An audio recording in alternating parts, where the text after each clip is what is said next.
लंबे समय से चारधाम यात्रा पर लगी रोक को 18 सितंबर को हाई कोर्ट ने हटा दिया था, जिसके चलते श्रद्धालुओं में काफ़ी उत्साह था कि वह सभी लोग चारधाम की यात्रा करने जाएंगे और भले ही कुछ समय बचा हो वे उस समय में भी चारधाम की यात्रा अपनी कर लेंगे, क्योंकि श्रद्धालु लगभग पिछले 2 साल से इंतजार में हैं कि कब चारधाम की यात्रा सुचारू होगी और वह चारधाम यात्रा के दर्शन कर सकेंगे।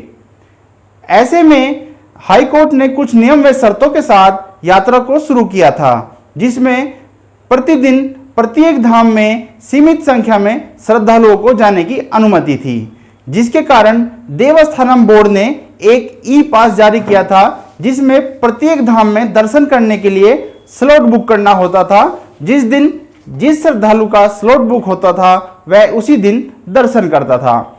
लेकिन इस लिमिट के चलते पहले दो दिन में ही स्लॉट पूरा फुल हो गया।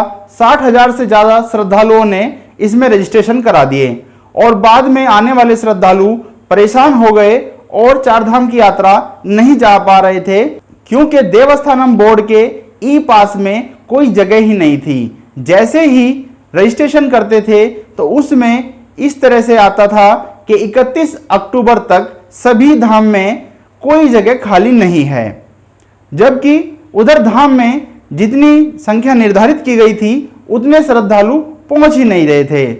कुछ श्रद्धालु तो ऐसे थे बिना ई पास के भी अपनी चारधाम की यात्रा को हरिद्वार व ऋषिकेश से शुरू कर देते थे और उनको धाम में नहीं जाने दिया जाता था और रास्ते में से उनको वापस आना पड़ता था, जिसके चलते काफ़ी परेशानी का सामना करना पड़ता था।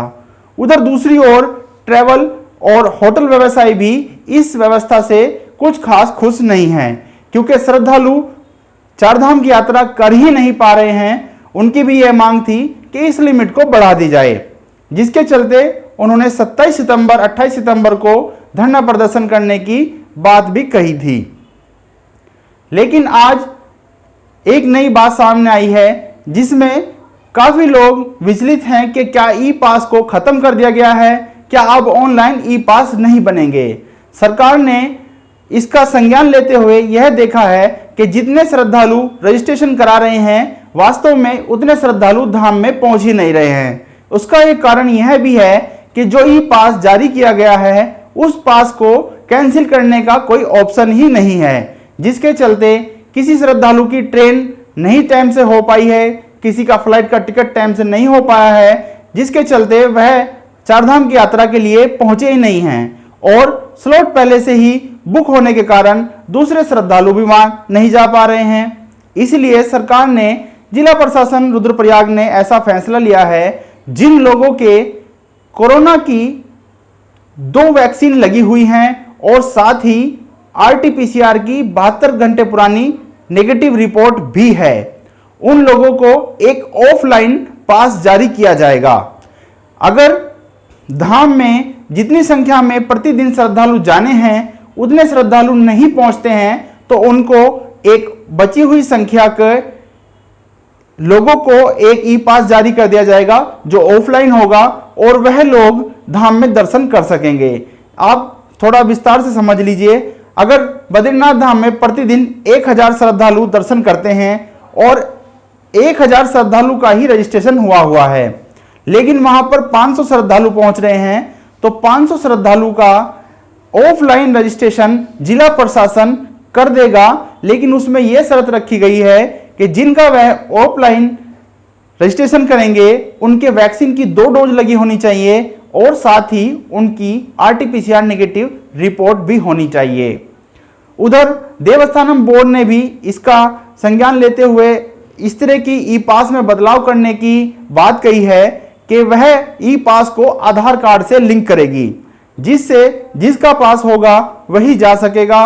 हो सकता है कि अंगूठे की मार्किंग करके भी पता किया जा सके कि यह पास किसका है, क्योंकि पास कुछ लोगों ने धांधलेबाजी करने के लिए भी बना दिए हैं, जो सोच रहे हैं कि हमारे पास पे कोई दूसरे लोग दर्शन करेंगे और उसको हम पैसे में बेच देंगे। इसलिए चारधाम के ई पास को अब आधार से भी लिंक किया जाएगा और साथ ही वेबसाइट में पास को कैंसिल करने का ऑप्शन भी रहेगा। जो श्रद्धालु नहीं आ रहे हैं वह अपने पास को कैंसिल कर सकेंगे, जिससे एक नए श्रद्धालु को एक मौका मिलेगा कि वह दर्शन कर सके। या यूं कहिए कि अभी जो श्रद्धालु जिन्होंने रजिस्ट्रेशन कराया है वह नहीं पहुंच पाएंगे, उनके स्थान पर दूसरे नए श्रद्धालुओं को ऑफलाइन पास जारी कर भेज दिया जाएगा। और 15 अक्टूबर के बाद देवस्थानम बोर्ड ने इस तरह की बात रखी है कि वह ऐसा ऑप्शन रखेगा वेबसाइट में कि जिसके चलते जो यात्री नहीं आना चाहते और उन्होंने रजिस्ट्रेशन कर लिया है तो वह उसको कैंसिल भी कर सकते हैं। और साथ ही ई पास को आधार से भी जोड़ा जाएगा।